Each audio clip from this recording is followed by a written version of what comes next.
Good morning dear students, welcome back. आज की class में हम लोग कुछ वेक्टर नोटेशंस के बारे में पढ़ेंगे, नई क्वांटिटी डिस्कस करेंगे, एंगुलर मोमेंटम। तो देखिए, बड़ा मजेदार सा कॉन्सेप्ट है। जैसा हम लोगों ने यहाँ हेडिंग प्लेस किया हुआ है, that is what dependence of torque on moment arm.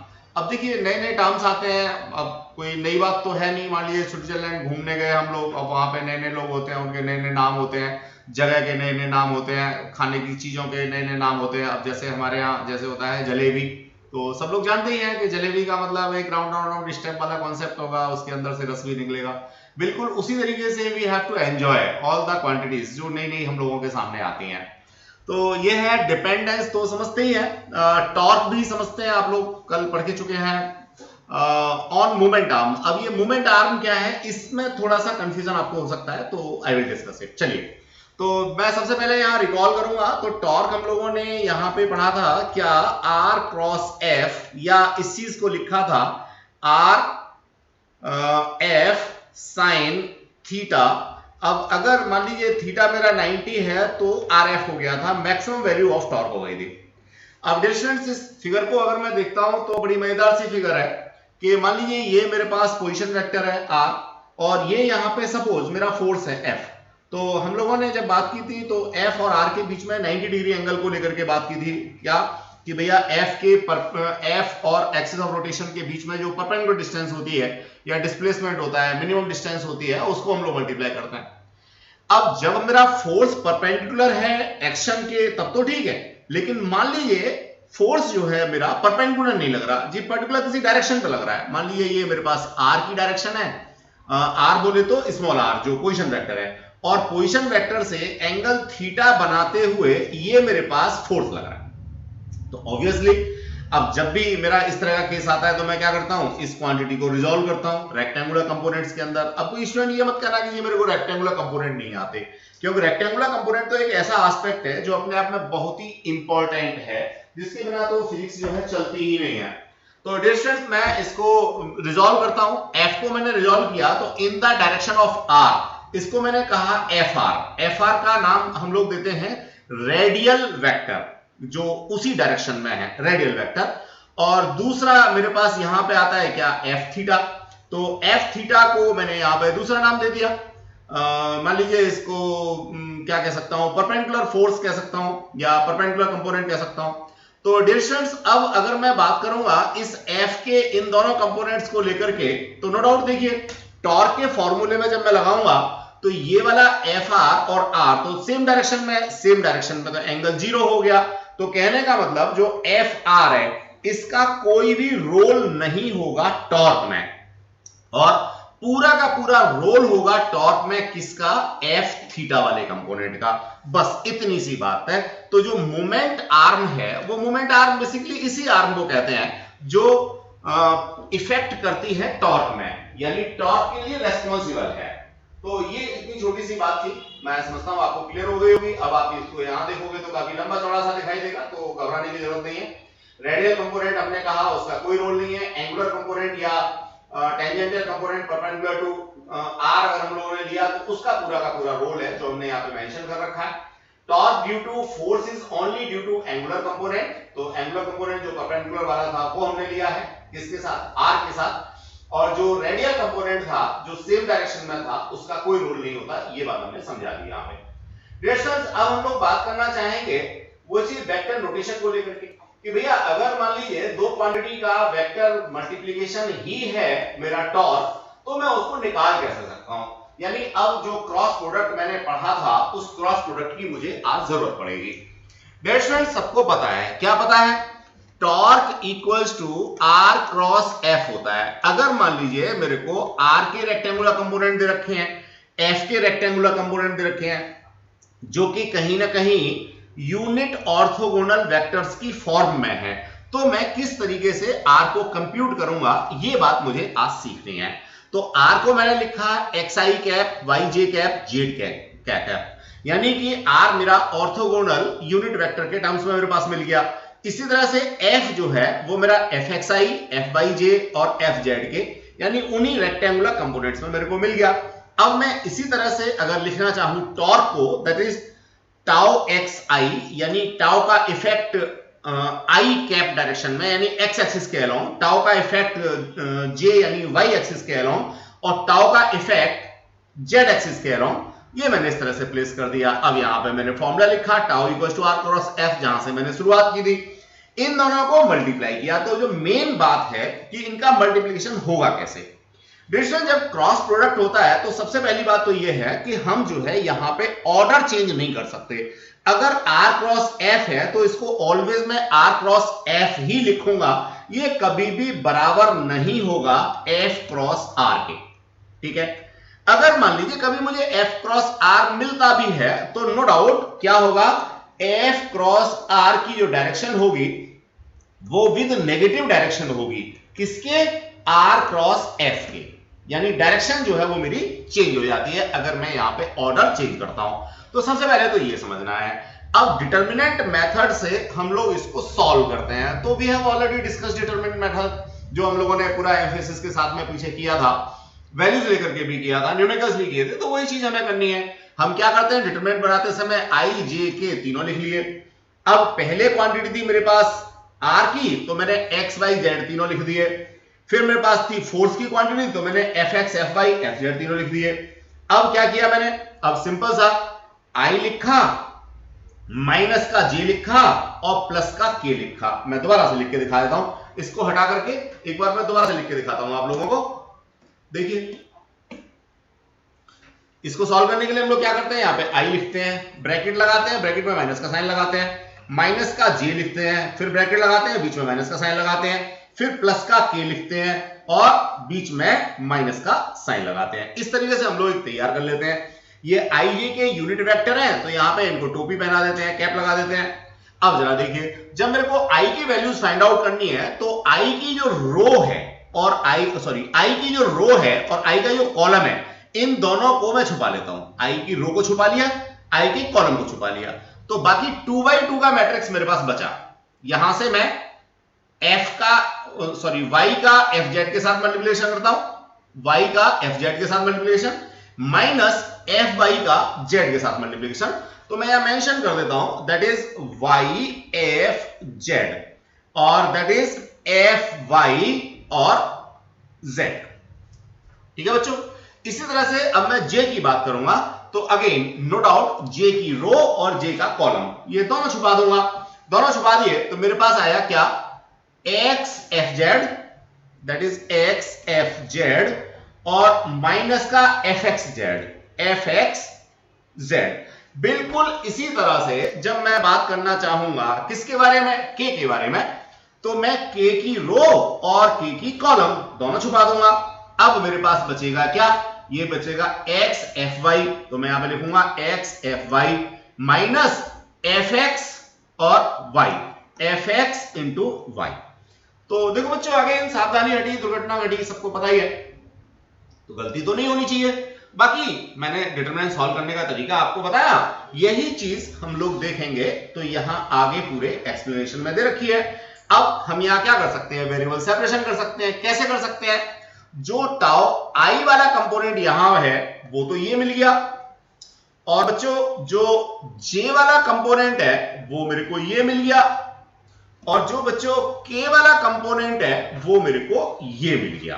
तो इस तरीके से मैं टॉर्क के जो रेक्टेंगुलर कंपोनेंट्स हैं, या आई की डायरेक्शन में, जे की डायरेक्शन में, के की डायरेक्शन में कंपोनेंट्स हैं, उनको यहां से क्या कर सकता हूं, सेपरेट करके लिख सकता हूं। अब यहां एक सीक्वेंस भी बड़े मजेदार से मिलती है, जरा समझिए क्या मिलती है।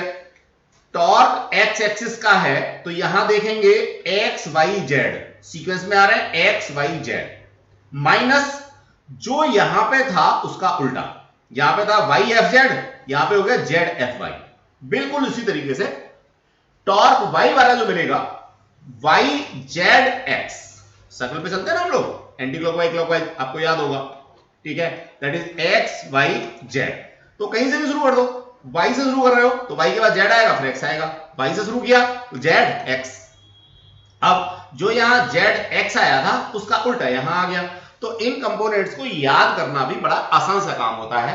अगर कभी एक पर्टिकुलर कंपोनेंट ही आपको निकालना हो तो आप लोग सीधे सीधे भी निकाल के दे सकते हैं। बाकी तो मैंने आपको एक्सप्लेन करने की कोशिश की है। आई होप सो आपको समझ में आ गया होगा। अब बच्चों हम लोग आगे बढ़ते हैं।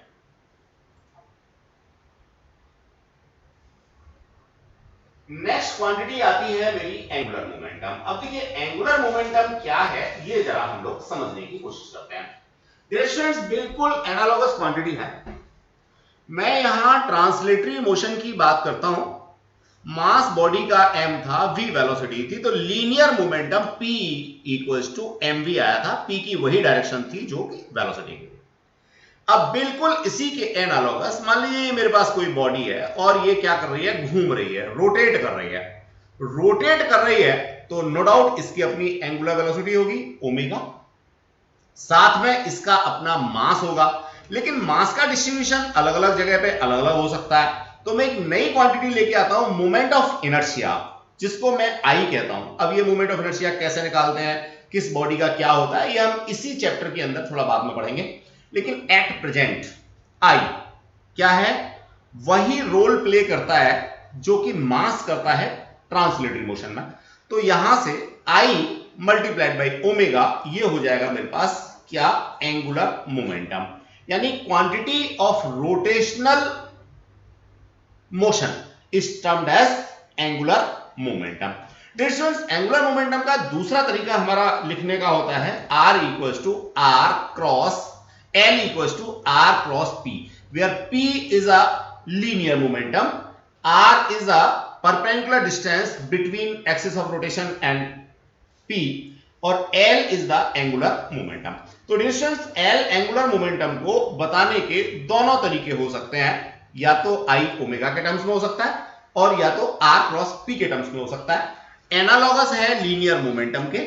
जो काम ट्रांसलेटरी मोशन में लीनियर मोमेंटम करता है वही काम रोटेशनल मोशन में एंगुलर मोमेंटम करता है। L से हम लोग इसको डिनोट करते हैं। यही चीज हम लोगों ने यहां पे मेंशन कर रखी है, जरा देखें क्या है।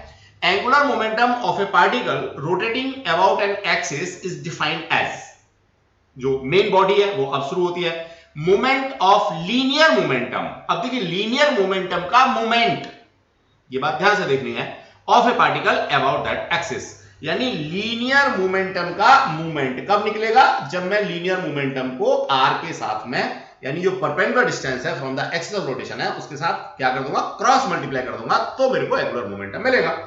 या दूसरी तरफ मैं इसको कह सकता हूं, it is measured as the product of linear momentum and the perpendicular distance of its line of action from the axis of rotation. जैसे टॉर्क था बिल्कुल वैसे ही ये चीजें हम लोगों को यहां पे देखनी है। अब स्टूडेंट्स फिर ध्यान रखना, अगर किसी बच्चे की कोई भी क्लास पीछे छूट गई है, उसने सही से नहीं पढ़ी है, तो वो दोबारा पढ़ लेगा। देखो काम तो करना पड़ेगा, लेकिन अगर सीक्वेंस में रहेगा तो सब कुछ ठीक रहेगा। और मैं यहाँ पे सब्जेक्ट की कॉम्प्लेक्सिटी भी आपको बताना चाहूंगा डियर स्टूडेंट। केमिस्ट्री है, कोई फर्क नहीं पड़ता आपने पहला चैप्टर किया कि नहीं किया, दूसरे चैप्टर में जाके डायरेक्ट बैठ जाओगे, कोई दिक्कत नहीं आने वाली। दूसरा नहीं किया कोई दिक्कत नहीं, तीसरे में जाके बैठ जाओगे, तीसरा नहीं किया जी चौथे में जाके बैठ जाओगे। अगर केमिस्ट्री में कहीं दिक्कत आएगी तो ऑर्गेनिक केमिस्ट्री में, वहां पे थोड़ी सीक्वेंस है, पहला चैप्टर होगा तो दूसरा क्लियर होगा, दूसरा क्लियर होगा तो तीसरा होगा। ऑर्गेनिक केमिस्ट्री आती है बिल्कुल एंड में जाकर के 12th में, तो वहां तक बच्चा वैसे भी समझ जाता है। अब फिजिक्स में थोड़ा सा टेस्ट डिफर है। फिजिक्स में सारी की सारी चीजें, अगर मैं बात करूं तो 0th चैप्टर से लेकर के ग्रेविटेशन तक, जो इसके आगे आने वाला चैप्टर है, वहां तक सारी चीजें सीक्वेंस में है। अगर आपका सेकंड चैप्टर नहीं हुआ तो थर्ड आप नहीं कर पाएंगे, अगर आपका थर्ड नहीं हुआ तो फोर्थ नहीं कर पाएंगे, अगर आपने सेकंड नहीं किया तो फोर्थ की बात सोचिए ही मत, बिकॉज ऑफ सारी चीजें आपस में सीक्वेंस हैं। तो हर सब्जेक्ट का अपना टेस्ट है डियर स्टूडेंट। हमारी रिकॉर्डिंग क्लास का सबसे बड़ा बेनिफिट यही है कि अगर बच्चे ने मान लीजिए कोई चैप्टर नहीं भी किया है या उसको सही से नहीं आता, तो उसको कभी भी कर सकता है, उसके लिए किसी एडिशनल रिसोर्स की जरूरत नहीं है। सारी की सारी चीजें उसके अंदर आपको मिल जाती है हमारी रिकॉर्डिंग क्लास के अंदर। इवन अब तो अगर आप देखेंगे तो स्टोर सेक्शन में आपको एक एक चैप्टर भी मिल रहा है, तो आप वहां से भी कर सकते हैं। खैर, तो डियर स्टूडेंट्स सारी चीजें सीक्वेंस में है, कोई चीज स्किप नहीं होनी चाहिए। अब मैं आगे बढ़ता हूं। तो बात हम लोग कर रहे थे लीनियर मोमेंटम और परपेंडिकुलर डिस्प्लेसमेंट को लेकर के, तो उस चीज को हमने यहां पे जो है समझाने की कोशिश किया डियर स्टूडेंट्स। क्या L इक्वल्स टू PD, अब no doubt P is a linear momentum, D is a perpendicular distance from axis of rotation and L is the angular momentum. तो डियर स्टूडेंट्स अब मैं इसको क्रॉस प्रोडक्ट के terms में लिखूंगा तो D cross P लिखूंगा। कोई बच्चा ये नहीं कहेगा कि सर 2 मिनट पहले तो आपने इसको R क्रॉस P लिखा था। अरे भैया ये मेरे नोट्स हैं, इनमें मैंने इसको D डिस्टेंस कह रखा है। अब कोई जरूरी थोड़ी है आप प्रदीप पढ़ोगे, दिनेश पढ़ोगे, एस चांद पढ़ोगे, मेरी ही दूसरी बुक पढ़ोगे तो उसमें दूसरा नोटेशन होगा। भाई बहुत सिंपल सी बात है, मान लीजिए हर 4-5 साल में एक नई बुक मैं लिखता हूं तो हर किसी में नोटेशन अलग हो सकते हैं, उसमें कोई दिक्कत थोड़ी है। तो dear students that's the concept R cross P। तो इस तरीके से हम लोग ले सकते हैं। यहाँ पे अगर मैं डायमेंशंस की बात करता हूं तो डायमेंशंस मेरे पास ये आ जाती है। यूनिट की बात करता हूं तो इन्हीं डायमेंशंस के बेसिस पे मैं इसकी यूनिट निकाल सकता हूं। नई क्वांटिटी इंट्रोड्यूस हुई है एंगुलर मोमेंटम, तो मैंने उसकी यूनिट की बात कर दी, उसकी डायमेंशंस की बात कर दी, डायरेक्शन की भी बात करेंगे। डायरेक्शन भी आप लोगों के लिए कोई नई नहीं है। क्या यहाँ पे राइट हैंडेड स्क्रू रूल की हेल्प से आप लोग D क्रॉस P की हेल्प से इसकी डायरेक्शन निकाल पाएंगे। अगेन सेंस ऑफ रोटेशन अगर आपका एंटी क्लॉकवाइज है तो ये पॉजिटिव होगा, और सेंस ऑफ रोटेशन अगर इसका क्लॉकवाइज है तो इट विल बी नेगेटिव। जो जनरली हम लोग एंगल मेजरमेंट की बात करते आए हैं क्लास 6 से। अब कितने बच्चे हैं जिनको 6वीं में, 7वीं में, 8वीं में ये बात पता थी कि एंगल मेजरमेंट अगर मेरा एंटी क्लॉकवाइज है तो वो पॉजिटिव होता है? कोई बात नहीं, अब पता लग गया ना बस। तो एंगल मेजरमेंट के बेसिस पे ही हम लोग इसकी डायरेक्शन की बात करते हैं। अब यहां हमने इसको ले रखा है angular momentum in terms of vector product. तो बच्चों बार बार वेक्टर प्रोडक्ट की बात हम लोग करते ही आ रहे हैं ऊपर से। तो जैसे हमने अभी टॉर्क का कॉन्सेप्ट पढ़ा था वैसे ही बिल्कुल एनालॉगस हम लोगों को मिलने वाला है एंगुलर मोमेंटम का कॉन्सेप्ट। जरा देखते हैं डियर स्टूडेंट्स, ये रहा हमारे पास में L equals to R cross P होता है। देखिए ऊपर D यूज कर रहे थे, यहां फिर हमने R यूज करना शुरू कर दिया, तो डजंट मैटर, नेमिंग है।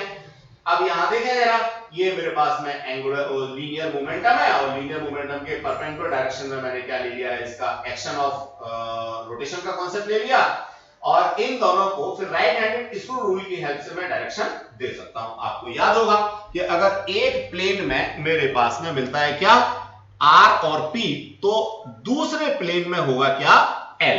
तो ये तरीका क्या है, वही राइट हैंडेड, यानी सबसे पहले रसगुल्ला खाओ, राइट हैंड पता लग गया, फिर थंब जो है वो कहीं ना कहीं L की डायरेक्शन को रिप्रेजेंट करेगा, और ये कर्वेचर ऑफ फिंगर है, ये कर्वेचर ऑफ फिंगर आपको प्रोवाइड करेगी R क्रॉस P को। तो डियर स्टूडेंट्स यहां देखेंगे, ये मेरे पास यहां R मिल गया जी, या ऐसे मान लीजिए कि मैंने यहां पे R ले लिया जी, ये तो मैंने R ले लिया, परपेंडिकुलर डिस्टेंस इसको कह रहा हूं, और इसके 90 डिग्री पे मैंने क्या ले लिया, मोमेंटम का कॉन्सेप्ट ले लिया। तो नो डाउट अब इसका जो इफेक्ट मेरे को मिलेगा वो इस प्लेन से, कौन सा प्लेन है, Y और X, यानी XY प्लेन से अलग मिलेगा। कौन सा बचेगा, Z एक्सिस बचेगा। तो Z एक्सिस पे मेरा एंगुलर मोमेंटम मिलेगा। Again angular momentum is perpendicular to R as well as angular momentum is perpendicular to P। तो यहां भी मेरे को दो पेयर मिल जाते हैं परपेंडिकुलर क्वांटिटीज के। वेक्टर क्वांटिटी है तो simply you have to write here this. तो डियर स्टूडेंट्स ये कॉन्सेप्ट था। अगेन जिन लोगों ने टॉर्क पढ़ रखा है तो बस क्वांटिटी नाम चेंज करना है, बाकी बिल्कुल वही चीजें हैं।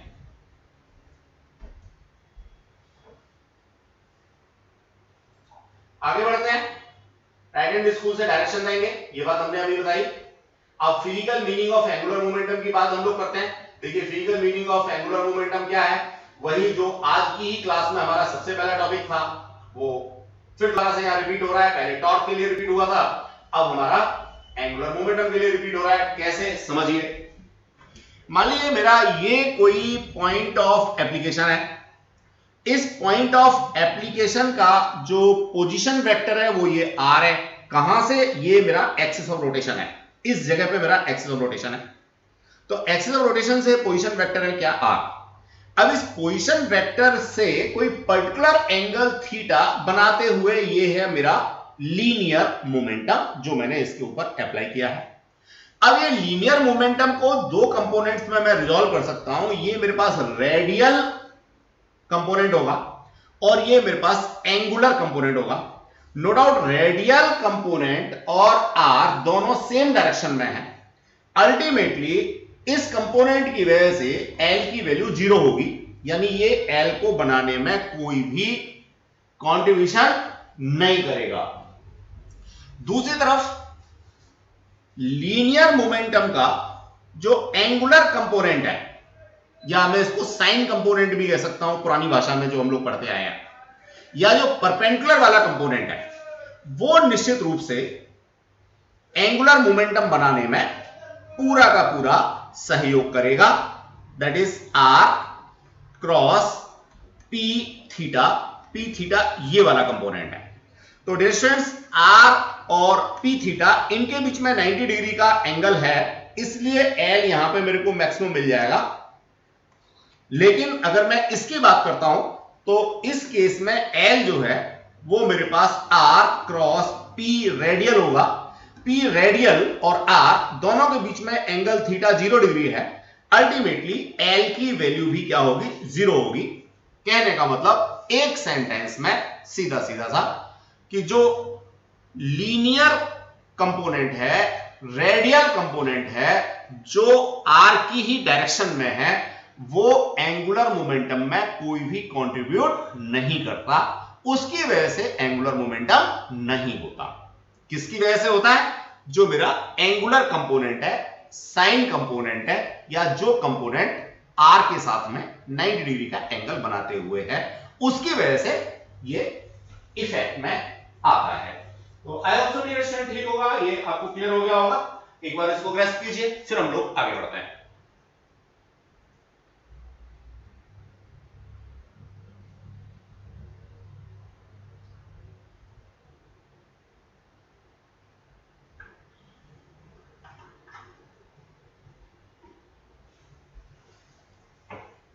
चलिए, तो वही सारी की सारी चीजें साइन कंपोनेंट के साथ में, तो ये हम लोगों को मिल गया, उन चीजों को लिख रखा है।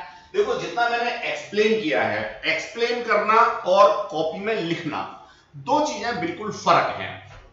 एक्सप्लेनेशन का सीधा सीधा सा पर्पस होता है कि आपको कॉन्सेप्ट समझ में आ जाए।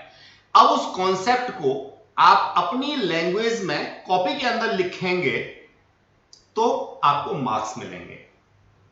डियर स्टूडेंट्स, मैंने समझा दिया, जो समझ में आया उसे आप अपने आप से लिखने की कोशिश कीजिए, यहां से मैच कर लीजिए कि जो मैंने समझाया उसको ऐसे लिखना है, चाहे वो न्यूमेरिकल हो या फिर वो नोट्स हो। यहां जो हाईलाइटेड कॉन्सेप्ट है वो आपको अपने आंसर में जरूर लिखना है।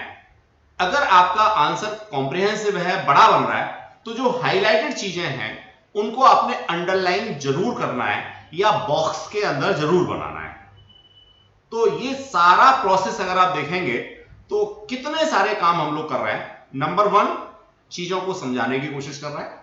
नंबर 2, उनको एग्जाम में कैसे लिखना है ये बात हम समझाने की कोशिश कर रहे हैं। इसके बाद इसका एप्लीकेशन, कि जो कंटेंट हम लोग पढ़ रहे हैं उस पर क्वेश्चन कैसे बनेगा, न्यूमेरिकल कैसे बनेगा, वो न्यूमेरिकल सेक्शन में यहां बीच बीच में आते हैं, उसके बेसिस पे हम हेल्प करते हैं समझाने की आपको। एज वेल एज जो हमारा एमसीक्यू है, एवरी संडे आप लोगों को टेस्ट मिल रहा है। मानिए 25 क्वेश्चन आप एवरी संडे वहां करते हैं, चलो 25 में से 10 आपके गलत भी हो गए, कोई फर्क नहीं पड़ता। जब उसका आइडियल सॉल्यूशन आपको मिल रहा है तो जो चीज हम लोग यहां पढ़ रहे हैं बिल्कुल वैसे ही आप लोग वहां से उन क्वेश्चंस का आइडियल सॉल्यूशन देख करके समझोगे कि जो आपकी गलती हुई थी, कहां गलती हुई थी। अगर सॉल्यूशन देखने के बाद भी आपको क्लियर नहीं होता, कोई प्रॉब्लम नहीं है, आप उसका स्क्रीनशॉट लीजिए, स्क्रीनशॉट मेरे पास व्हाट्सएप कर दीजिए या आ जाइए, अपना डाउट पूरा क्लियर करके जाइए। तो इस तरह से जो हमारी वीक की क्लासेस हैं, इनसे ज्यादा इफेक्टिव होनी चाहिए हमारी संडे वाली क्लास, जिसमें मेरी फिजिकल अपीयरेंस आपको दिखाई नहीं देती, लेकिन आप लोगों के लिए जो क्वेश्चन डिजाइन किए हैं उसमें जो मेरी मेंटल अपीयरेंस है वो हमेशा आपके साथ है, हमेशा आपको कुछ न कुछ सिखाएगी। तो आपको संडे का टेस्ट जरूर देना है, और उससे ज्यादा जरूरी यह है कि आप सारे क्वेश्चंस का आइडियल सॉल्यूशन जरूर वहां से देखें, जरूर उसको सीखने की कोशिश करें, कैसे लिखा गया, कैसे सही आंसर आया। चलिए अब मैं आगे बढ़ता हूं।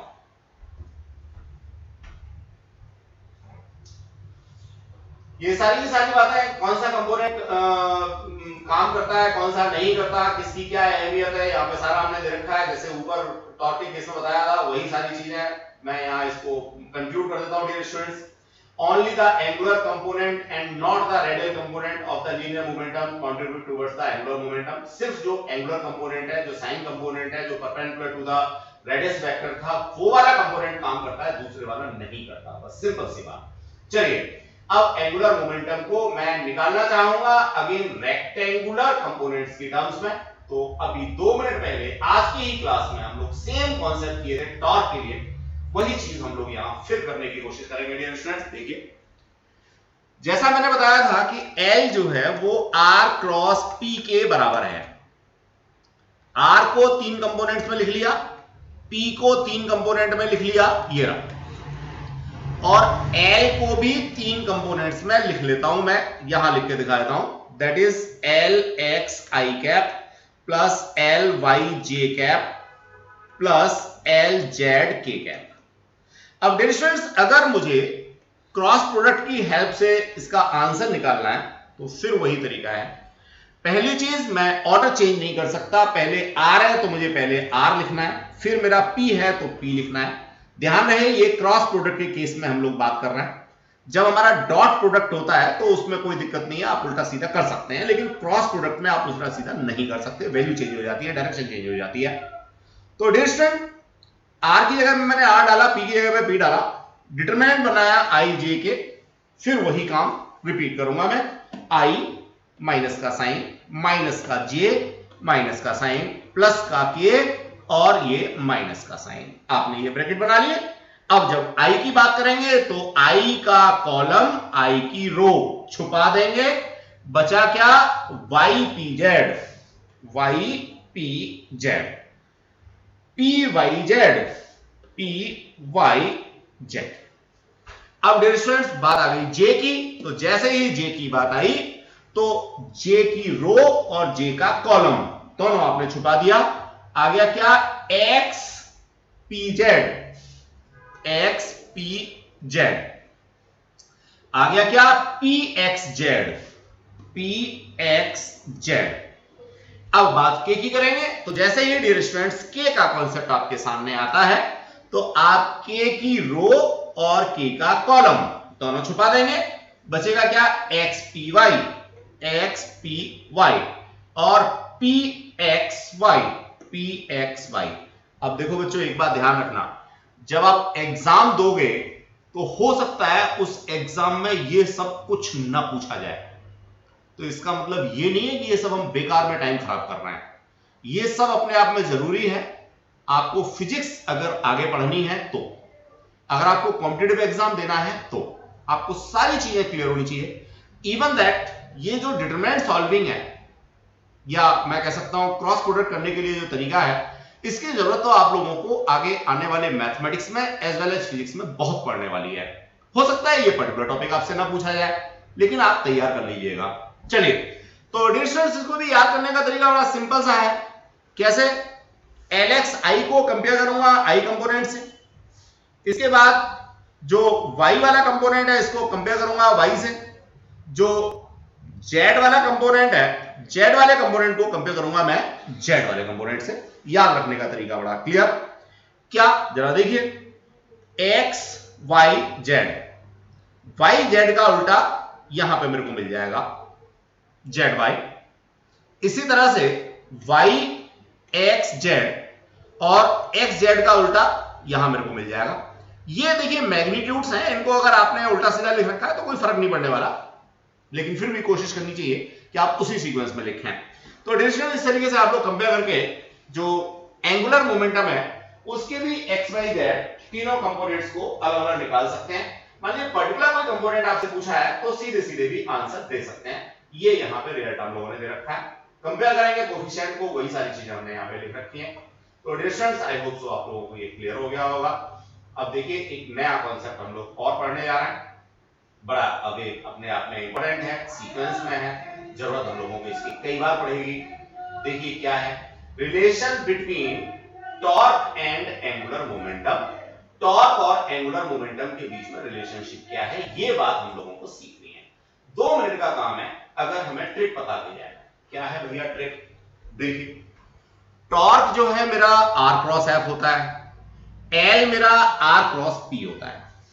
अगर मैं इस L का डिफरेंशिएशन कर दूं विद रेस्पेक्ट ऑफ टाइम तो मुझे क्या मिलेगा ये देखता हूं। dl ओवर dt मैंने डिफरेंशिएशन किया। अब चूंकि L की वैल्यू r क्रॉस p है तो मैंने यहां ब्रैकेट में r क्रॉस p डाल दी। अब ये भी मेरा वेक्टर, ये भी मेरा वेक्टर, r भी मेरा टाइम का डिपेंडेंट और p भी मेरा टाइम का डिपेंडेंट। जब दोनों ही मेरे टाइम के डिपेंडेंट हैं तो ऐसी स्थिति में मेरे को डिफरेंशिएशन का एक रूल लगाना होता है जिसे मैं चेन रूल का नाम दे सकता हूं। देखिए बच्चों क्या है, पहली क्वांटिटी का डिफरेंशिएशन किया, दूसरी को कांस्टेंट रखा, फिर प्लस का साइन लगाया, पहली क्वांटिटी को कांस्टेंट रखा और दूसरी क्वांटिटी का डिफरेंशिएशन कर दिया। यानी दो टर्म बना दिए। पहले टर्म में पहली क्वांटिटी का डिफरेंशिएशन, दूसरी कांस्टेंट, दूसरे टर्म में पहली क्वांटिटी कांस्टेंट और दूसरी क्वांटिटी का डिफरेंशिएशन। इस तरीके से मैं ये डिफरेंशिएशन सॉल्व करता हूं। कब? जब ये दोनों ही क्वांटिटी इसकी वेरिएबल हैं। अगर मान लीजिए r मेरा कांस्टेंट होता, टाइम के साथ चेंज ना हो रहा होता, तब तो कोई दिक्कत ही नहीं थी, r को बाहर लेते, dp ओवर dt लिखते, बात खत्म थी। लेकिन ऐसा नहीं है, फिजिकल क्वांटिटीज हैं, हमें ये रिलेशनशिप देखनी होगी कौन सी क्वांटिटी डिपेंडेंट है या नहीं है। तो मैंने अभी आपको डिस्कस किया कि r as well as p दोनों ही टाइम के वेरिएबल हैं, टाइम के डिपेंडेंट है। तो ऐसी स्थिति में ये वाला रूल लगा करके मैं इसको डिफरेंशिएट करता हूं। चलिए, dr ओवर dt सबको पता है वेलोसिटी होता है, v equals to dr over dt पढ़ा था हमने। ये कांस्टेंट था तो p, ऐसे ही r कांस्टेंट था अपनी जगह पे, dp over dt rate of change of linear momentum is force, आपने पढ़ा था न्यूटन के सेकंड लॉ में। तो वही चीज हम लोगों ने अप्लाई किया। Differentiation of displacement velocity, p constant, r constant, f क्या है? Rate of change of momentum. तो डियर स्टूडेंट्स अब जरा देखिए, ये मेरा क्रॉस प्रोडक्ट है। अब जरा क्रॉस प्रोडक्ट की कहानी देखिए, v क्रॉस p, इसको मैं क्या लिख सकता हूं? v magnitude, p magnitude, sine of theta. अब ये थीटा क्या है? थीटा है वेलोसिटी और मोमेंटम के बीच का एंगल। मैं अगले स्टेप पे बड़ा मजेदार सा केस आपको दिखाऊंगा। मोमेंटम को लिख सकते हो मास इनटू वेलोसिटी। भैया मास तो स्केलर है, ये भी वेलोसिटी, ये भी वेलोसिटी। जब दोनों वेलोसिटी है तो इनके बीच का एंगल कितना हो गया? 0 डिग्री। इसका मतलब आंसर क्या आ गया? 0। इस बात को मैंने यहां पे लिखा हुआ है, b क्रॉस p हमें देगा क्या? 0। r क्रॉस f क्या है? टॉर्क है, हम लोग पढ़ के आए हैं, डाल दिया जी हमने। तो एग्जैक्टली टॉर्क इक्वल्स टू कहां से चला था? dl ओवर dt से चला था। तो टॉर्क इक्वल्स टू क्या? Differentiation of angular momentum with respect to time. समझ में आ गई बात बच्चों? कहने का सीधा सा पर्पज, अगर मैं एंगुलर मोमेंटम का डिफरेंशिएशन करता हूं विद रेस्पेक्ट टू टाइम तो मुझे क्या मिलता है? टॉर्क मिलता है। छोटा सा डेरिवेशन है, जो बच्चे डेरिवेशन कर सकते हैं बहुत अच्छी बात है, नहीं कर सकते हैं तो बच्चों जो 1 मार्क्स वाले क्वेश्चन हैं वो तो आपके डायरेक्ट रिजल्ट पे भी बनते हैं। तो 80-85 नंबर तो बड़े आराम से ला सकते हो अगर डेरिवेशन ना भी कर दो तो हो सकता है इस पर्टिकुलर चैप्टर में कुछ थोड़ी सी परेशानी आप लोग महसूस करो। वैसे स्पेशली परेशानी वही महसूस करेंगे जो 6 दिन का खाना एक ही दिन में खाने की कोशिश करेंगे। 6 दिन का खाना है, रोजाना का रोजाना खाते रहिए। समझ गए होंगे मैं क्या कहना चाहता हूं? जो काम जिस क्लास में कराया गया उसी क्लास में डन कर लीजिए। अगली क्लास में बैठने से पहले उन सारी चीजों को समझ लीजिए तो आपको कोई दिक्कत नहीं आने वाली। Let us move. तो डियर स्टूडेंट्स ये सब कॉन्सेप्ट आपको क्लियर हो गया होगा। अब देखिए चीजों से चीजें निकलती हैं, बातों से बातें निकलती हैं। हम लोगों ने यहां पे पढ़ा tau equals to dl over dt। बहुत कुछ कहता है ये। क्या कहता है बच्चों? अगर L कांस्टेंट है तो टॉर्क 0 होगा। किसी भी कांस्टेंट क्वांटिटी का डिफरेंशिएशन 0 होता है। समझ में आ गई बात? किसी भी कांस्टेंट क्वांटिटी का डिफरेंशिएशन 0 होता है। इसका उल्टा मैं कह सकता हूं कि कोई बॉडी घूम रही है, उसके ऊपर मैं एडिशनल टॉर्क 0 लगा रहा हूं या टॉर्क नहीं लगा रहा हूं, तो उसका एंगुलर मोमेंटम कांस्टेंट होगा। मजेदार बात, इसके ऊपर 100% क्वेश्चन आपको मिलना ही मिलना है। समझ में आ गई बात? किसी घूमती हुई बॉडी के ऊपर अगर मैं टॉर्क नहीं लगा रहा या नेट टॉर्क 0 है, तो उसका एंगुलर मोमेंटम कांस्टेंट होगा। ये रिजल्ट है बच्चों इस चीज का। कहां से आया? यहां से आया। तो रिजल्ट याद कर लो, वो भी अच्छी बात है। पूरा डेरिवेशन कर लो, तो कोई नहीं रोक सकता आपके सिलेक्शन को। जेईई मेंस को आपको बड़े आराम से एनएसआईटी या डीसी ये सब मिल जाएगा, बशर्ते आपने सब चीजों को क्रैश कर लिया है। तो डियर स्टूडेंट्स, आज की क्लास में हम लोग इतना ही डिस्कस करेंगे। रिमेनिंग चीजें हम लोग नेक्स्ट क्लास में पढ़ेंगे। Thank you, thanks a lot.